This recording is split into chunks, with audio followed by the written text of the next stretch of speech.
Ladies and gentlemen, welcome back into the Buster Show. Today, we have a very, very special guest, somebody who could easily be the greatest pound for pound basketball player in the history of the NBA, Muggsy Bogues. Welcome to the show, my friend.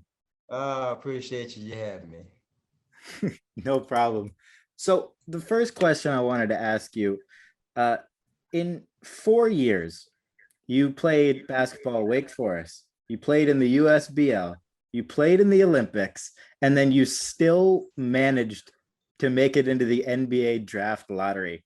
In terms of getting everything done in such a short period of time, I put that 4 year stretch, you know, it's really remarkable. Is that something that at the very beginning you set out to accomplish all these different things in a short period of time, or is that just how it all played out?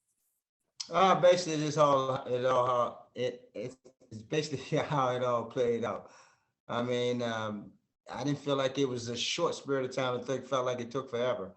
But that was that was the journey that I was on. The path that I set myself for, and in each level, you gotta try to accomplish any whatever those accolades at that particular times is out there. You know, as much as you can, and each step you got to make sure that you're putting yourself in that position so you can possibly be, in the conversation when it's all said and done when the draft take place. Now, I'm curious what your answer is to this because I was reading articles from 1987 that spoke about you in such an incredibly high regard, which I was surprised by because even then they saw the potential and they knew what you could be. Was there a specific turning point that you felt where people went from doubting you to hyping you up in the press? No, not really. I mean, it always been skepticism. Everybody was still in, each level. Will he be able to be successful in high school? Will he be able to be successful in college? So each level, as I, had faced, I had to prove myself and show that, I belong. And I think for me, it never wavered. My confidence never wavered. I knew what I was capable of doing. It was just a matter of the world catching on. And I think once I got a lot of attention in high school. I got a lot of attention, and I say my started my second year in college on, but after the USA basketball representation that we was able to go over and win the gold medal, I think that's when the world and more or less yeah, and that's the case. I mean, I think and for me, when people start really taking me serious on the NBA level, it's basically, that journey I was just explaining in terms of, once getting that recognition in high school, of course, and then in college. But once I was able to make that USA team and representing the USA and going over and winning the gold medals with the likes of David Robinson and the Kenny Smiths of the world, we had, the top collegiate players representing, and at that time, winning the gold medal, I think it put me in a light amongst the elite in terms of NBA eyes, and it kind of gave me an opportunity where I knew that I belonged, and now it was just a matter for them to all to catch up. Totally. Yeah, it's really amazing. Now, do you have any or did you have any little mental tricks that you had in terms of, before going into a very high level game or going up against guys who are a lot bigger than you? Because I know for boxers, before they go into a fight against somebody who's much larger, they'll tell themselves that they're oftentimes the same size or that they're bigger than their opponent. Did you ever do similar things in your own mind before those sorts of moments? No, not me, because for me, everybody was taller than me. Everybody, it had to been a stressful day-to-day thing to have to continue to keep telling yourself. But for me, it was more or less me understanding who I was and knowing what my skill set was and what I brought to the table, knowing that how to play against taller players and how to navigate through them and how to be successful against them. So that was more or less my thinking and my mindset in terms of, if I play against the best, I've had success against the best. Now I need to be included with the best. So no matter how tall or short, fat you were, that was just my mindset. And, it was always came down for the skill set. We all could be tall and wide and slow and fast, but it all comes down with your knowledge and with information and what that skill set provides once you get between those lines. And then that's how I adjust it. And speaking of that, you had one of the highest assist to turnover ratios in the history of the NBA.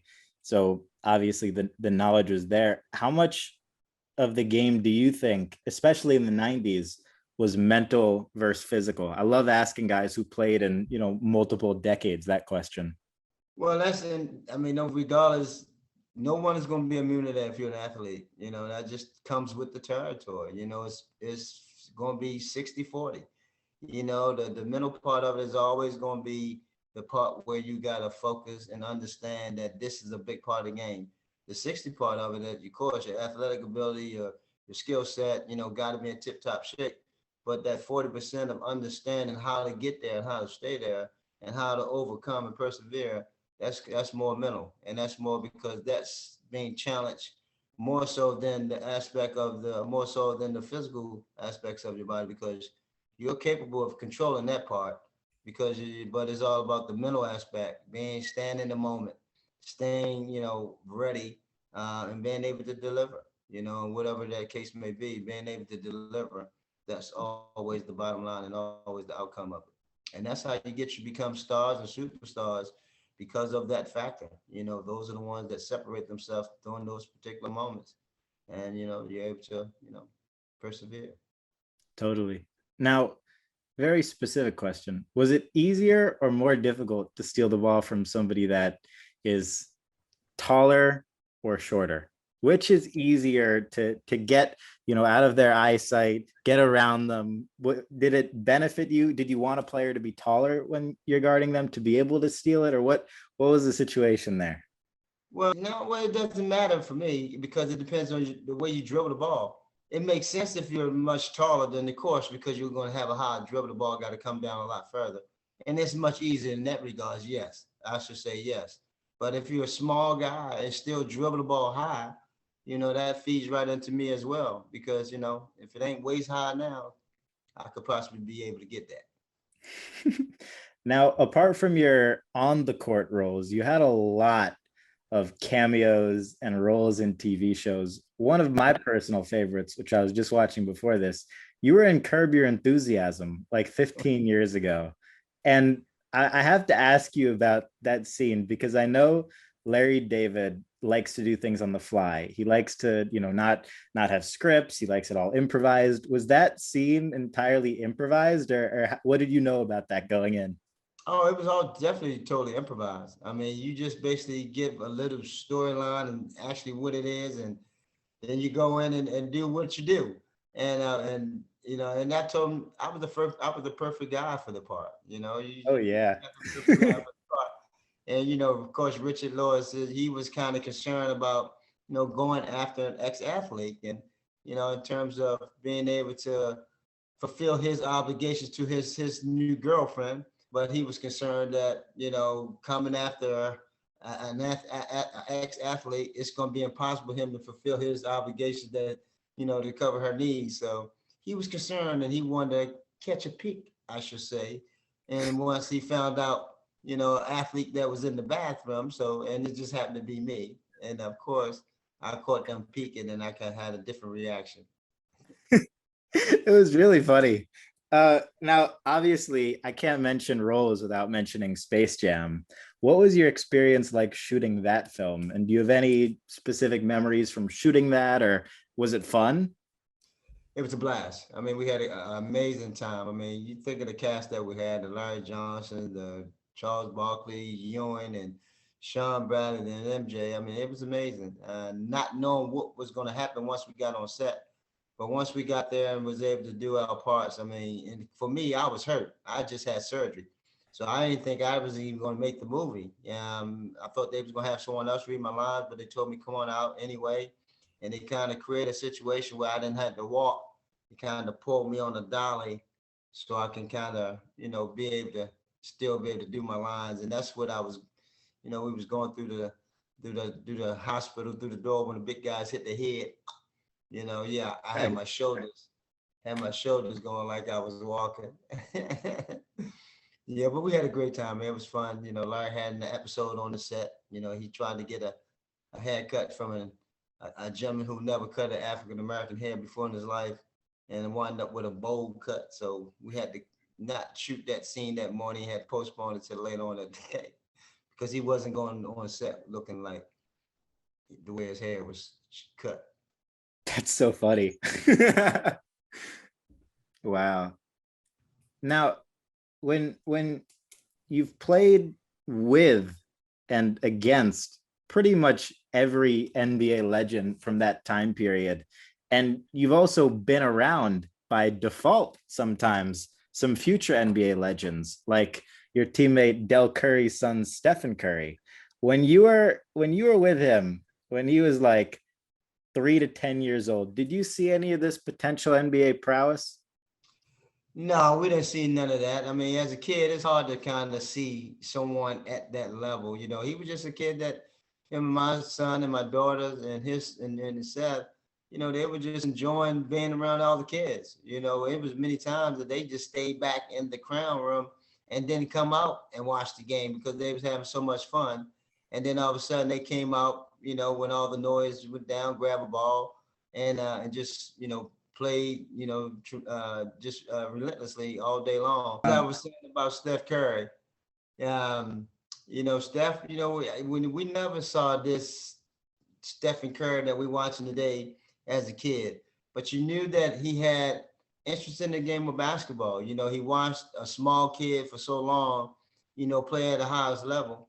And his dad always told him and his son about always watch, how I ran the team and, how I got everybody involved because they was point guards at the time. So, they was curious about that and being small at that time. And, they couldn't wait till they felt like they could get 5-3 and they feel like they make the NBA once they got 5-3. But, that's how kids thinks when they, seeing someone Right. almost at eye level at them. So, but we never thought that this would be, I never saw this coming, but I'm just so happy, that he became the player that he is, and as well as the man that he's became as well. Because I'm enjoying both sides of it. Totally. Now, another teammate, former teammate, Bobo, his son is also now in the NBA. What do you think about his game? And is it at all reminiscent of his father's? Oh, absolutely. And it's, he's a Manute 2.0 because here it is, Manute, even though he was the shot blocker, but he loved to shoot threes. He loved to shoot his little three ball. And of course, Bobo, he has a step back shoot 3-point shot that looks very fluent. And the skill set, being able to not only just block shot, but handle the ball, shoot the ball. I mean, his dad wasn't able to do all of that. He was more just of a inside presence, you know, rim protector, but limited offensively.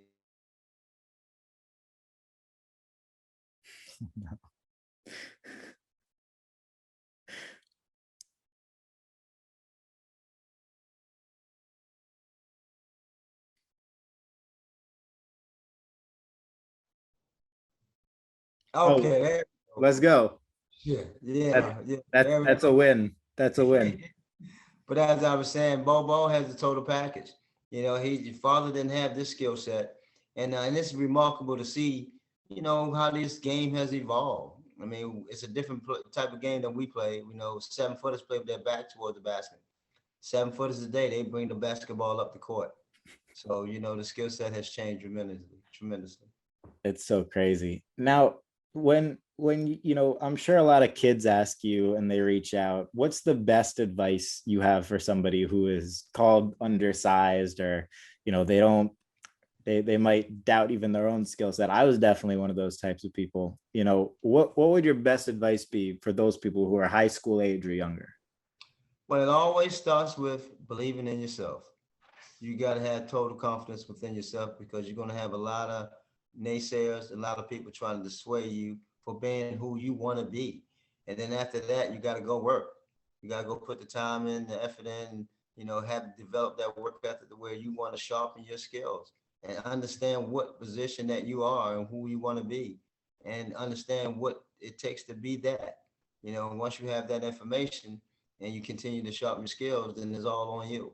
And I always tell a kid that, it's just like a rapper want to be a rapper, opportunity presents itself, you just need what? A studio, and for us, we just need a basketball, and for whatever that case may be, take advantage when those opportunities present themselves. And that's how I always looked at it, because, again, no one, I always remember what moms used to say, no one can be an expert on your life. No one know your potential. And no one can measure your heart.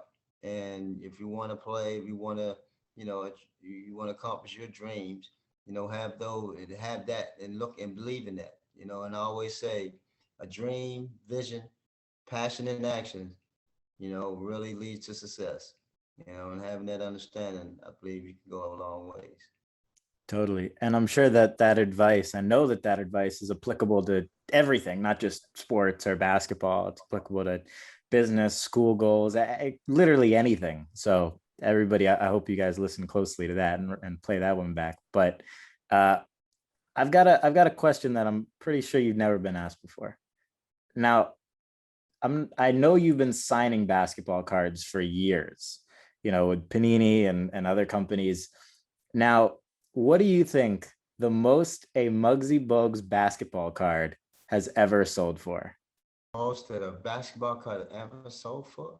Of I have you? no, I have no clue. You got the answer to that? I got the answer for you. So the most one recently sold for was over $400.